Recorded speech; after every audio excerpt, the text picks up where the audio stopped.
that was the birth of sort of Agritecture Consulting, which is a global and technology-agnostic controlled environment and urban agriculture consulting firm. I would say now, 10 years since we started in 2014, we do a bit broader work across climate smart agriculture, but we're still sort of known for being like the urban vertical farming CEA consultants for all kinds of different clients. Hello and welcome to the Regenerative Design Podcast.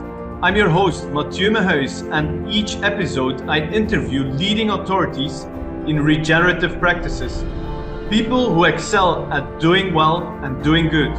So are you passionate about protecting our planet for future generations while thriving in business? Well, you're in the right place, because this podcast is dedicated to making our world better and your business more successful. So welcome everybody. Today we have a very special guest here with us. His name is Henry Gordon Smith. Henry is an incredible guy. He has an impressive list of achievements. We'll go through a little bit of that, but he's the founder of Agritecture. He's the founder and CEO of this company that is actually changing the industry in terms of urban farming, vertical farming, and he's consulting in that field. He's also consulting a lot of other companies in the field of sustainability. So I think he's a great guest. He is also a graduate from the Columbia University in New York, and he just told me more recently that he started lecturing. So that's really incredible. Henry, welcome to the show. Thank you, Matthew. Thanks for having me. Hi, everyone. Hey, so this is really cool. So my first question to you, Henry, is really like, where did all of this start? Tell me, how did this journey of yours begin? Yeah, I mean, I think when you're a young person looking for your place in the world, it's really hard to figure out what you're going to do. And I think the same applied to me. I grew up around the world. So I was born in Hong Kong, and I grew up all across Southeast Asia and Europe. And obviously I sound American, so I had a sort of touch of American culture through the international schools I went to. So suffice it to say, I was sort of a third culture kid and very international. So I thought I was going to get into diplomacy, not really knowing what I was into.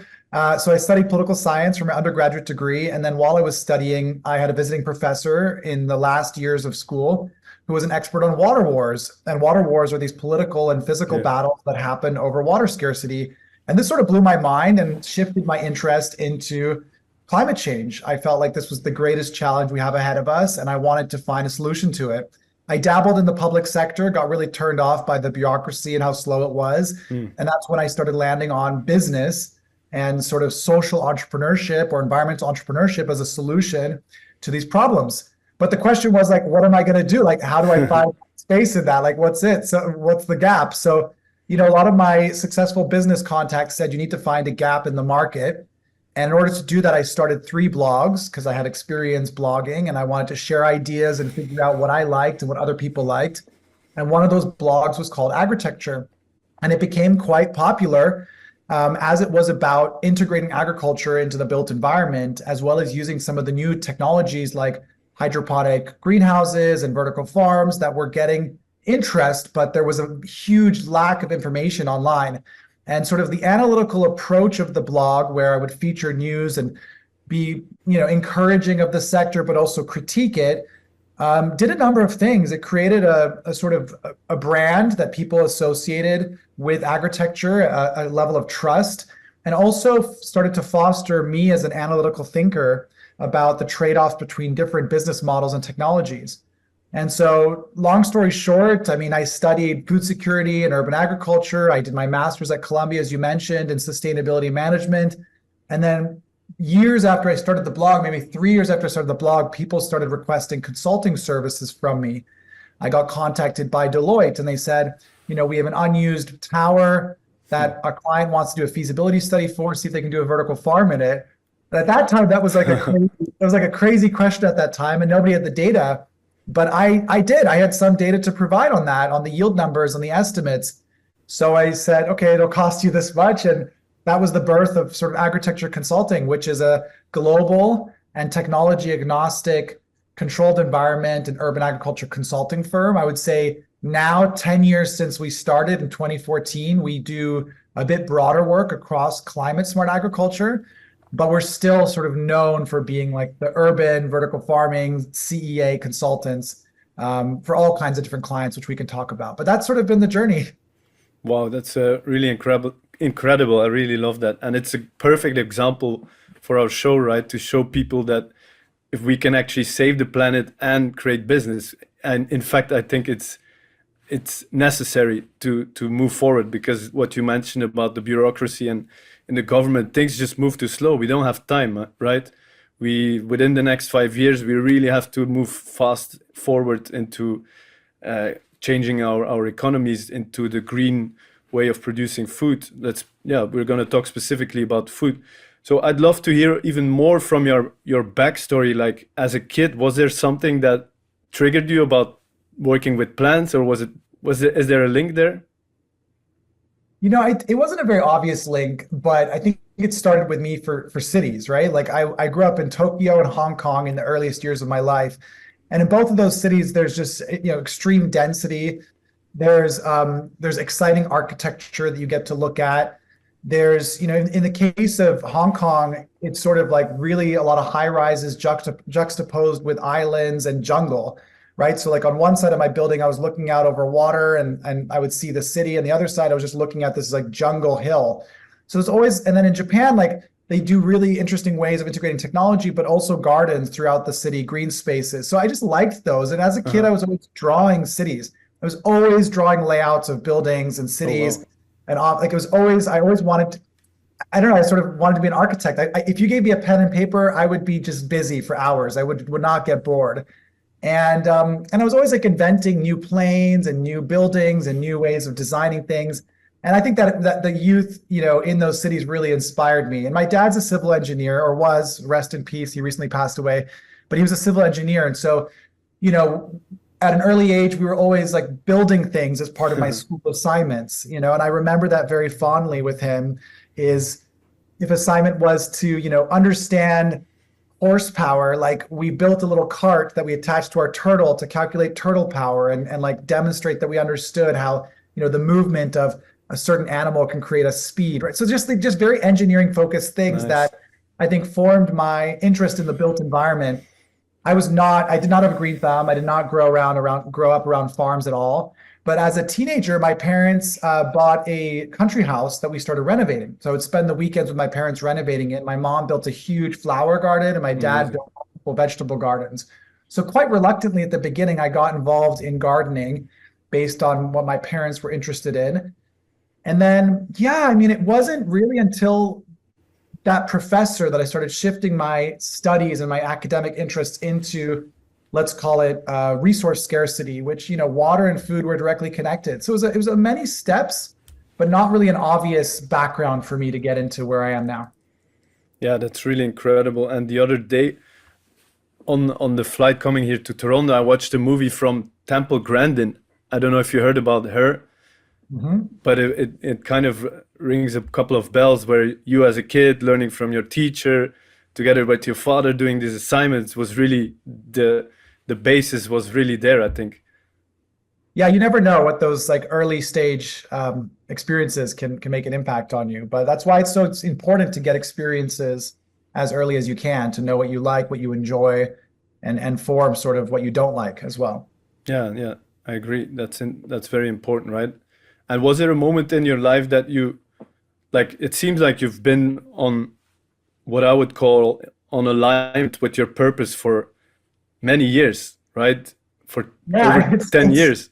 over 10 years now. I've been very focused on one thing. Yeah, and I think if you looked at my LinkedIn, it's like you can see like I'm just dedicated to one thing pretty much. Yes. I really love that. And was there moments of doubt or were you like or did you make a switch and say like let's get it? I mean, look, I think when you hear the story the way I describe it, sounds quite easy and like not bumpy and smooth, but man, there were a lot of challenges. Yeah. I mean, first of all, I'm not, I wouldn't call myself a left brain person. I'm more of a right brain person, right? And in order to understand agriculture and the physical dimensions of sustainability, you need to really strengthen your understanding of math, of engineering, of the science, of research and academia. So there were weaknesses that I had to consistently resolve and get through. So that was one piece of it. Another one was not having a farming background. I mean, I wasn't really taken seriously. I was sort of this talking head. And I think some people are still critical of me and don't really understand the breadth of my experience now that I have. But in the early years, especially, there was a lot of skepticism of me, like, who is this guy? How can he comment on it? He's not a farmer. And that's totally fair. I invested early on based on that feedback in working on some farms. So I volunteered on some gardens, some community gardens, to get experience around the nonprofit sector, but also because this community garden had a greenhouse that I wanted to learn from its challenges. And we worked on it, making it winter ready with some colleagues of mine at Columbia University.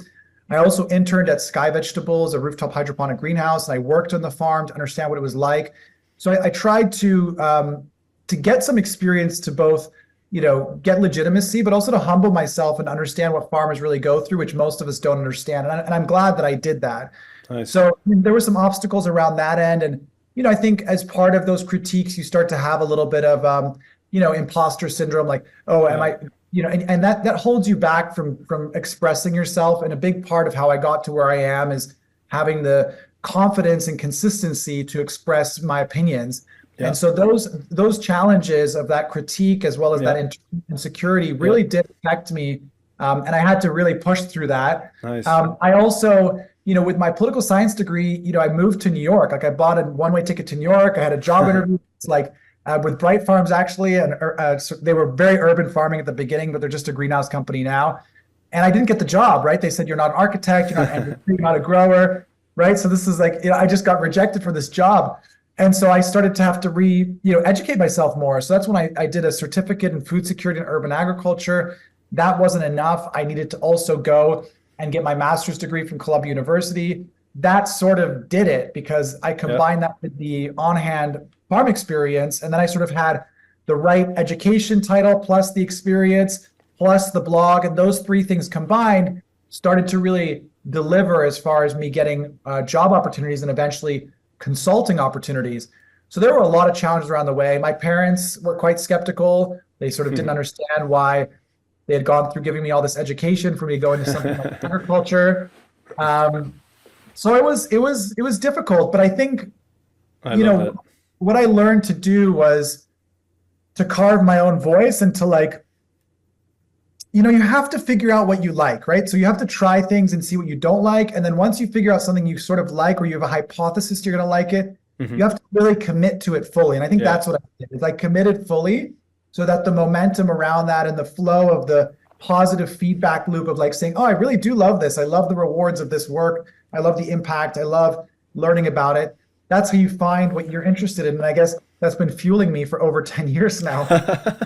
Yeah, that's incredible. And I think that's so important also for our listeners. Like, once you've figured out what you're here to do on this planet in this lifetime, you just get after it and you keep going. And that's actually the only way, right, to overcome all the bumps, right? Because if you're doing something you don't like, there will be challenges and you'll give up. But if your vision is there, and I can clearly see you have that big long-term vision, then everything is possible, right? I mean, that's the story, right? Like you have to go day by day. You really have to remotivate yourself a lot. But I find it very satisfying. I love the work we do at Agritecture. I really do. Yeah, amazing. So let's dive into that. I have one question that's on the top of my mind. What is your biggest light bulb moment within this industry over the last 3 years? Because I think a lot of innovation has happened in the last 3 years, right? Oh, I mean, innovation sort of relates to business models and technology. I mean, honestly, the thing that keeps coming to mind for me that I think really got stuck with me in the last 3 years is,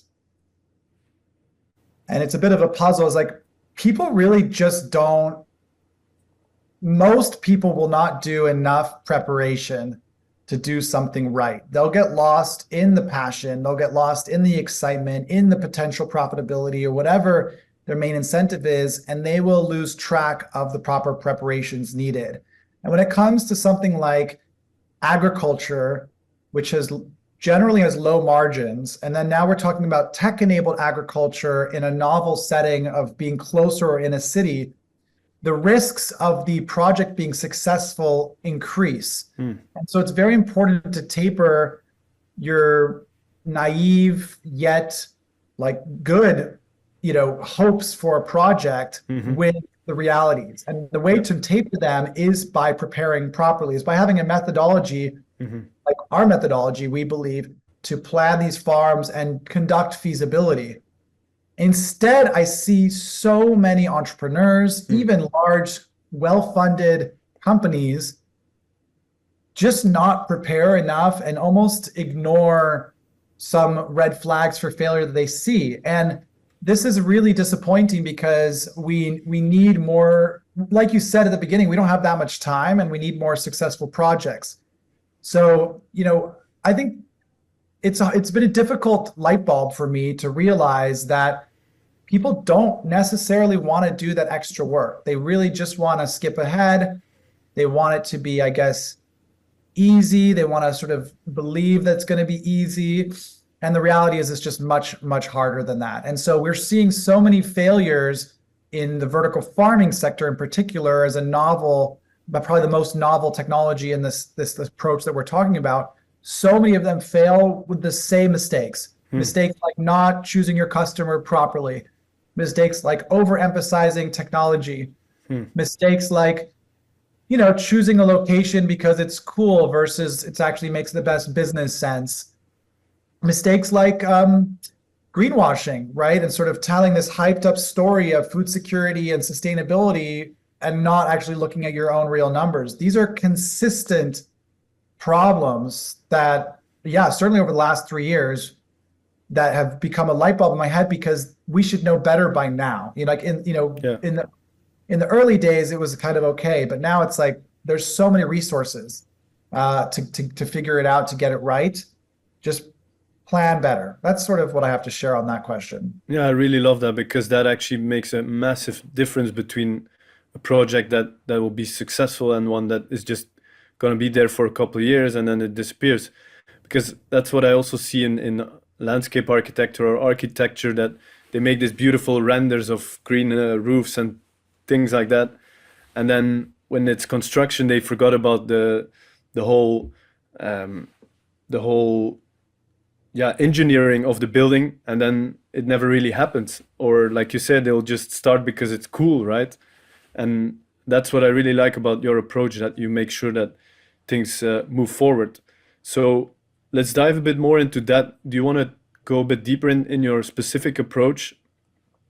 Well, so, when I was a Columbia student, Dixon DePommier, who's the author of The Vertical Farm, was my advisor. I got to create my own course because there weren't enough food courses in the program. So I created my own course called Challenges in Vertical Farming. And this course had this sort of intent to take the theoretical ideas of vertical farming and design a practical one for New York City. And Dixon DePommier, I had the honor of him being my sort of advisor and mentor through that.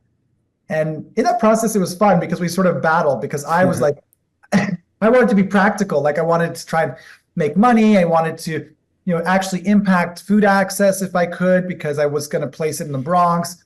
I wanted the size and shape of the building to meet the floor to area ratio requirements of zoning, and Dixon kind of wanted to make it bigger. He's like, make it taller, And I was like, it actually can't be taller on this site.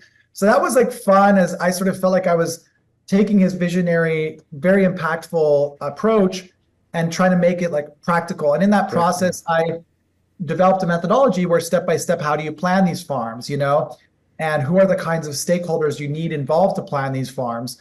And that became really the foundation for Agritecture's consulting methodology, because most of the work that we've done historically have been feasibility studies for all kinds of urban farms and vertical farms. So, it's interesting how that, small student work became a foundation. Obviously my team and my expert colleagues have built upon that, but it really goes through a similar journey of sort of drafting out your idea and then validating it with market research, and then, analyzing the site, and then designing the farm in detail, and then selecting various technological solutions and building an economic model around that, and then, sort of reporting on the risks and opportunities and feasibility of that. I mean, those are really the steps. And in addition to doing it as part of that study, I tested it before we did it as consultants through a number of workshops. I would go to different cities and we would pick a site and we would go through this methodology and variations of it as I refined it with 3 different teams. And each team would have like an architect, a grower, an engineer, a sustainability manager, a marketing professional. And these were sort of the interdisciplinary teams that I believe were important to develop these farms. And if I look at our team now at Agritecture, like that's our dream team, right? We've got all those roles within our company. So it's really funny how the small things turn into big things.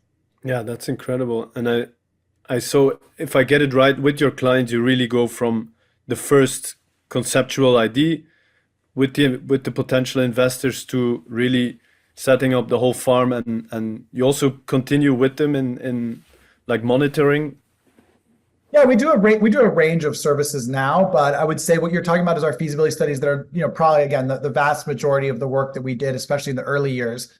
So yeah, I mean, a client will come to us and say, I'm thinking about doing like a boutique farm focused on, rare plants that are typically like flown into New York. And this was the case with Rob Lang at Farm One, which is one of the clients that we really, we like all our clients. We really enjoyed working with Rob because he had more clarity about what he wanted to do at the beginning that allowed us to really smooth out the execution process. So he knew he was, as a home chef, he knew he wanted to disrupt this particular part of the market focused on premium products. So, our challenge was to really get the information on the performance and sourcing for all these varieties of unique crops that had never been grown in CEA farms before. So our methodology sort of allowed us to do that. But we ended up going through that process with Rob and getting his first farm designed and built. And so that is sort of, that's the sort of standard journey that we go through, so to say.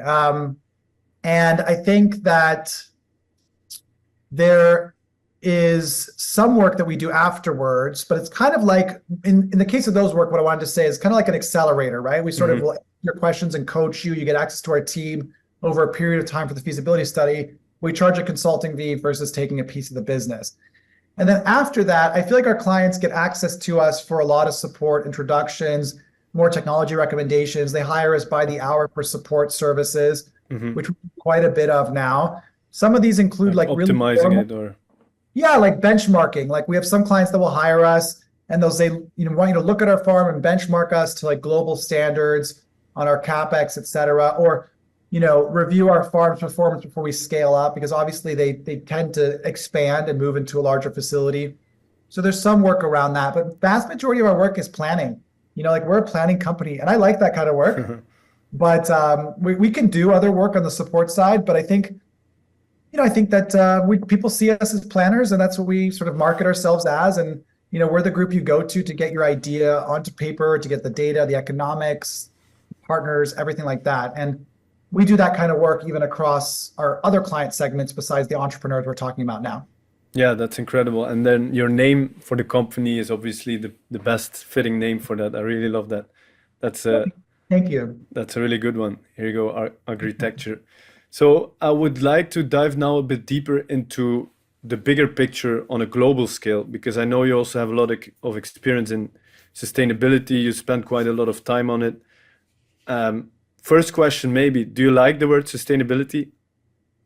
I mean, I like the word sustainability. It's fine. I mean, I think like a lot of words, they get overused. The thing I don't like about sustainability is the way people are using it as sort of like we're sustainable now. You know what I mean? Yeah, exactly. And it's a process. Like in my Columbia studies, I wrote about this very early on, that it's not an A to Z sort of thing. It's an ongoing cycle of observing your impact and refining it. And it's an ongoing journey of sustainability and self, you can look at yourself as well. Like it's an ongoing journey of self-improvement. You've never arrived, like you've never like made it.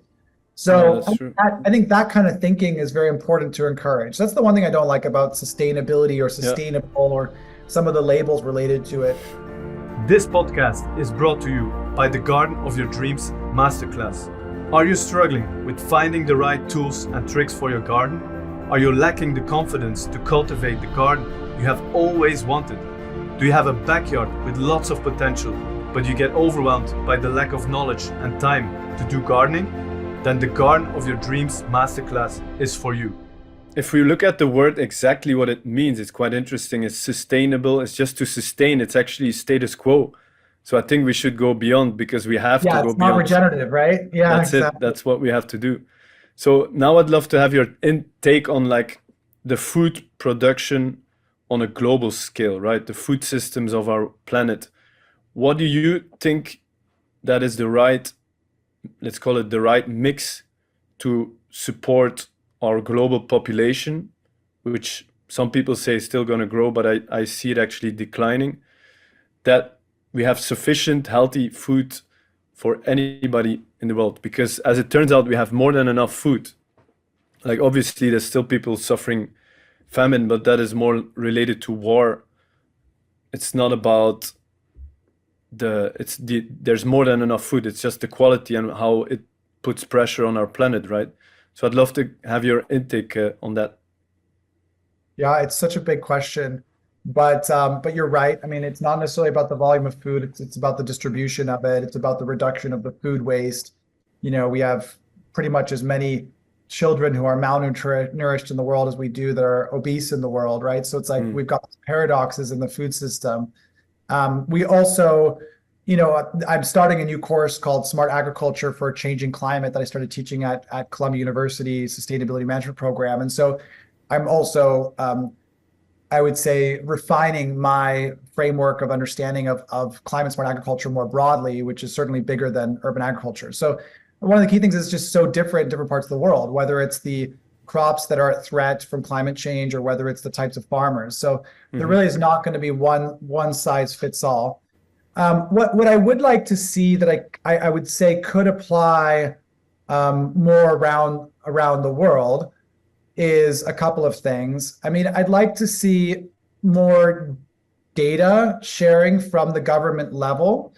I see a lot of new interest in farming and also interest from farmers that are trying to adapt to the new realities of volatility in their conditions.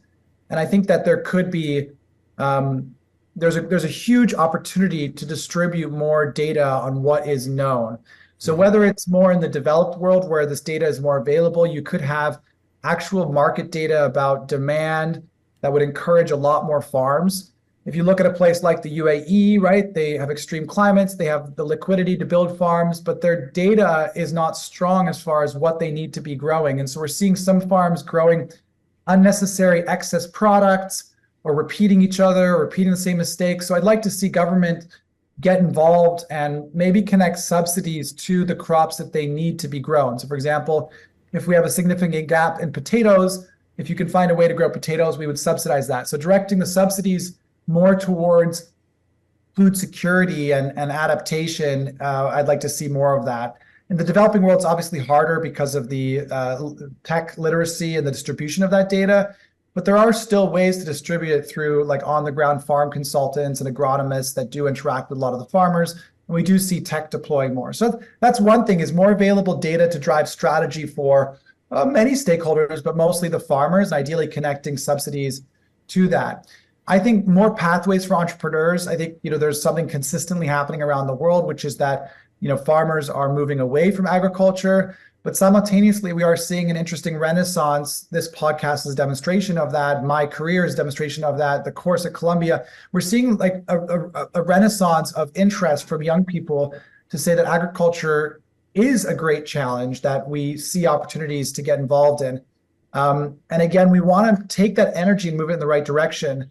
So I would really like to see more pathways for entrepreneurs, because I see them as a key catalyst for bringing new approaches to agriculture. And those pathways are not just about giving them incubators or funding, but ideally connecting them with real farmers so that they can learn from what I learned, which is, to be humbled by the realities of that experience and to take some of the initial naive ideas about technology and bring them down to earth. And I think that if we could, this one idea of sort of, like I called it like brother farmers, and it was like taking farmers from one place, like outside of the city and connecting them with new farmers in the city so they learn from each other. Because the farmers in the city, urban farmers, are more adept with technology, they're more adept with marketing, they're more creative with the business models. And the farmers outside of the city are just more reality check, and they have the work experience, they know what the realities are and if something's going to work. So you want those two groups really talking to each other. So that's number two, I would say, is the pathways. I think that, number three, I would say, is like more understanding of the technology itself and its performance. And again, that can be filled by some of the previous things I mentioned a little bit, but I'm talking really specifically about Agritecture's thesis as we move into the next 10 years of our business, which is that the CapEx for agriculture will need to go up in the face of climate change. And so where do you go for the data to make those decisions about that technology? Because it could be a low-tech solution like regenerative agriculture, but that still increases aspects of your CapEx, in my opinion.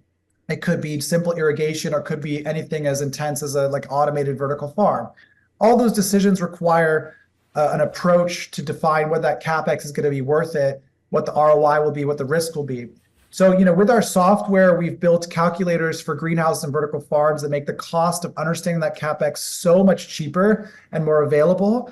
And I think I'd like to see more actors or more people join us and support us to develop these sort of calculators for these technologies, so that many kinds of farmers at a low cost can understand these things, or even just groups of people talking about this can actually look at the numbers. Because often when we're talking about the sector, we're speaking about ideas that are up in the sky. It's great to contextualize it. And so what my vision for our software is that, we can put in any location on Earth, look through a range of technological solutions, and get quick estimates of the financial returns of that, as well as some of the sustainability impacts across water or jobs, et cetera. So I think that's the third part that I'd like to see more of. Yeah, I really like that. If we can get the numbers right, you can calculate, you can prove it, you can optimize it. Otherwise, you're just guessing, right? And that's a big part in the technology. We're making the same mistakes, like I said earlier. That's what frustrates me about greenhouses and vertical farms. There's ways to do it, there's ways not to do it, and the information is available now. So just get yourself educated, Yeah, I think everybody that wants to get into urban farming has to work with you, so you can actually optimize it, because it will definitely, they will win back the money because they won't be making any mistakes. And I think that's a really great way of looking at it. And I have a question around nutritional density of the food grown in greenhouses or urban farms. Is basically the same, right? Do you have any evidence that it's the same as, or that it's as good as grown in soil? Yeah, I mean, there's limited data on this question. It's a question I get a lot. But to be frank, there's limited data on this question. However, and there's many kinds of farms, like outdoor farms, right? So it's what are we comparing against as well? But I did see, for example, Farm One did some research on their bricks content, and that's one measurement of nutrition and sugar and flavor, very high performing. In farm, I saw some of their data as well, very high performing, and relative to what the norm is. Yeah. I would say, from my perspective, my opinion is that while there are many factors that drive nutrition and flavor, which are quite, especially flavor is quite qualitative, but nutrition is more quantitative, is freshness. How fresh is the product? That to me, scientifically, intuitively makes sense. If the product is fresher, if it hasn't been shipped for a long distance, the likelihood of nutritional quality is high, especially if it's a product like leafy greens or strawberries or something like that's perishable. If it's wheat or soy or corn, it stores pretty well. It's not an issue, which is another reason to think about, okay, what kind of farms do we need? Why would we grow wheat in vertical farms? No. If there's no freshness value to it, why would you build all that equipment and justify that CapEx? You know what I mean? Nice. Maybe you have some other savings. That's a bit of a tangent. But I think freshness is a really big driver. I think the grower's skill is a big driver as well, how well they manage the nutrients the plants need, whether it's in a hydroponic system or a soil-based system. It can be totally different. Yeah. I really think it varies a lot, but the data I've seen is that, nutritional quality goes down the less fresh, perishable products are. So I'd say freshness is the biggest driver, one of the biggest drivers for me, which is why localization of food systems can improve the nutritional quality of crops in some cases, in the perishable fruits and vegetable cases. However, I will say, as somebody who does a lot more hydroponic work, I do think that there are certain micronutrients in soil that you can't get in the same way in hydroponics.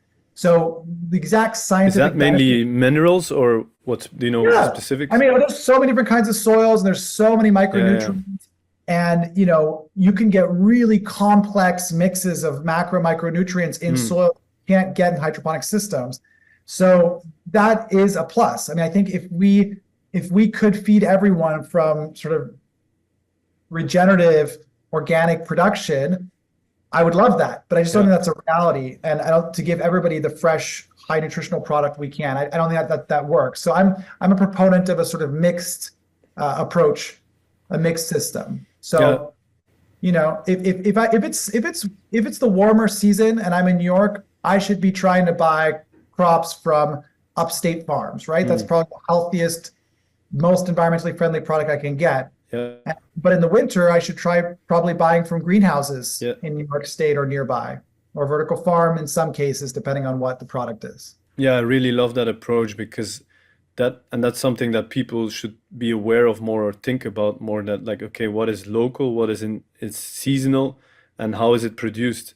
And I think with your approach of adding vertical farms on specific locations around cities or high demand areas, you will make a huge difference, especially in these countries like I'm in Canada at the moment in Toronto.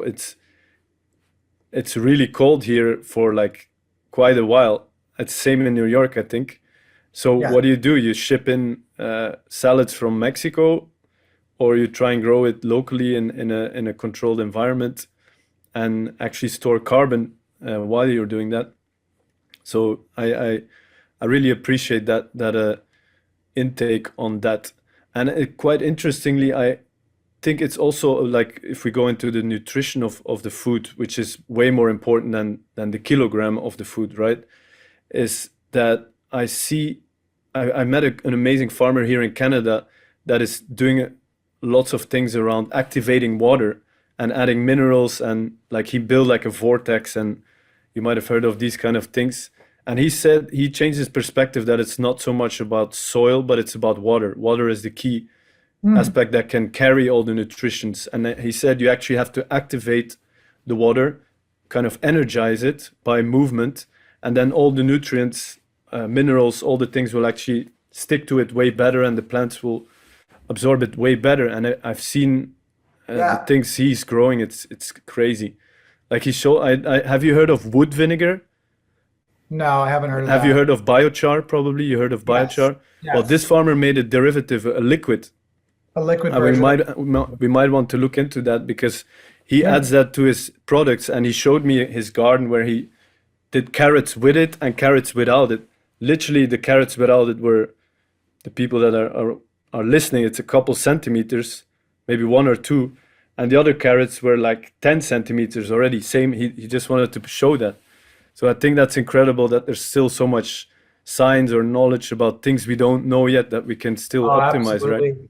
That's why we need more people involved. And I think, the example you're talking about is a really good one of how certain small technology interventions can make a difference. I mean, I used to work for a water company that was doing nanobubble aeration, and this is a bit of a trend, adding nanobubbles to various hydroponic setups with Hmm. well, some positive results. But what you're describing as well, I mean, it's pretty well known that the microbes in the roots of the plants, they need highly oxygenated water to transfer the nutrients into the roots. So that's one of the benefits of hydroponics is you remove the soil and you can control the amount of oxygen and water and nutrients Yeah. going to those roots and making sure that microbial activity is as it should be. So there's great potential there to still unlock.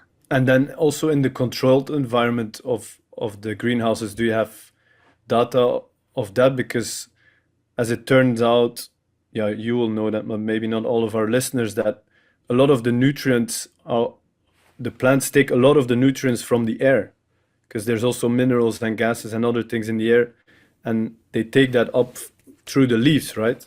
So do you have any research or evidence on this? Well, I mean, certainly it's well established that, increasing the parts per million of CO2 in an indoor facility, even some semi-closed facilities, will increase the yield of the plants, right? So that's how the plants will, do part of their photosynthesis and absorb Hmm. CO2, Hmm. which is important to their growth.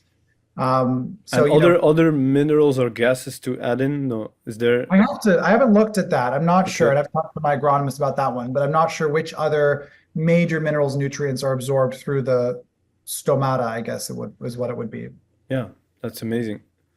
So yeah, I think lots of exciting things happening So in the many field. unknowns still. It's very exciting. It's an exciting field. So I encourage people to get involved in it. Yeah. So one of the final questions, how is your experience with teaching at the Columbia University? How is that? I mean, first of all, it's extremely humbling. I mean, got contacted by Columbia University, the Sustainability Management Program, which is what I graduated from. It's a master's program focused on business and sustainability. It's part of the School of Professional Studies. So I think I was the third cohort when I graduated, and so now it's become much more advanced. And when I was there weren't a lot of agriculture classes, so they contacted me and they said, you're one of our sort of big agriculture graduates.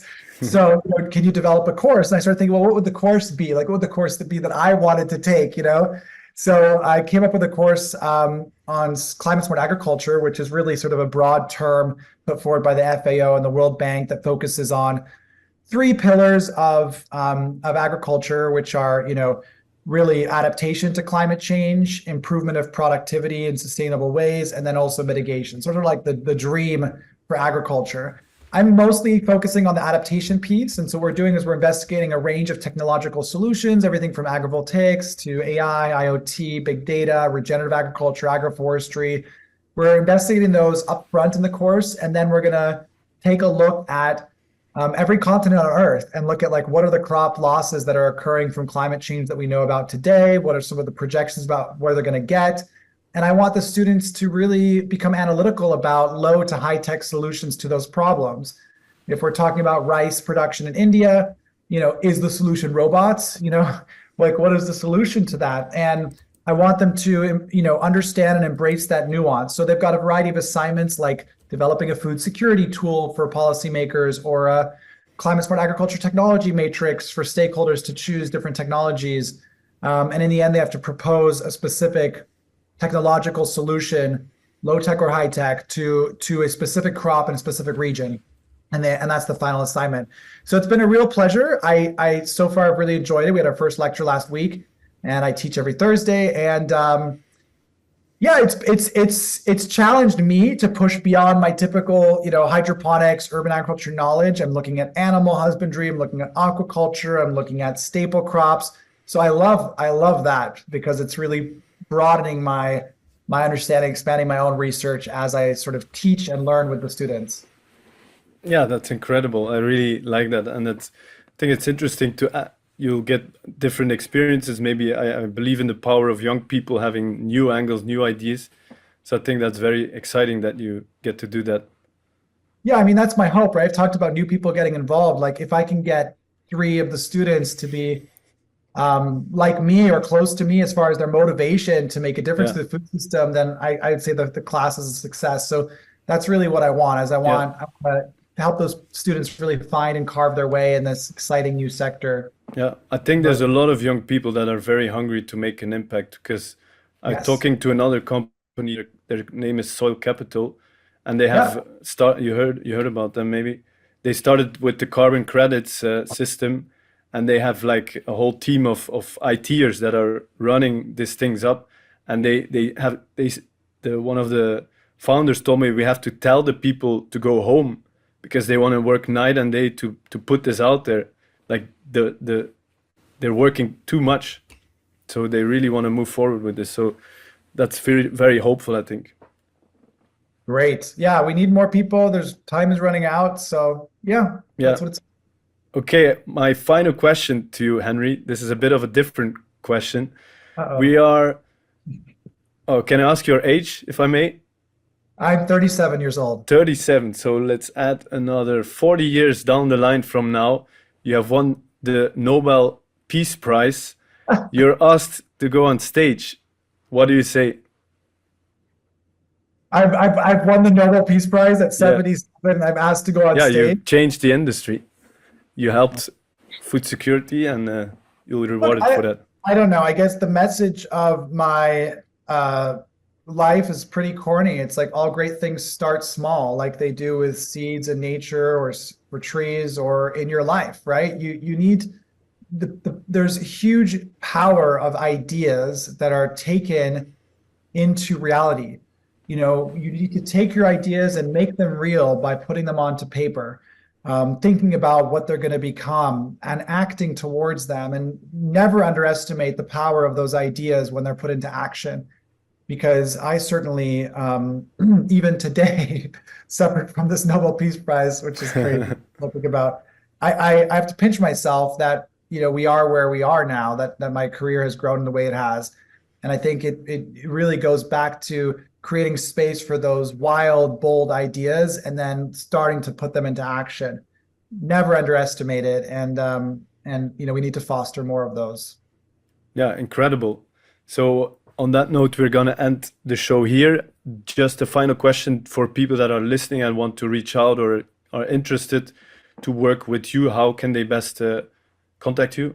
We'll put it in the show notes. Yeah, there's so many options. I'm pretty active on LinkedIn. I publish a weekly newsletter on climate smart agriculture. So you can find me at Henry Gordon Smith on LinkedIn and you can reach out.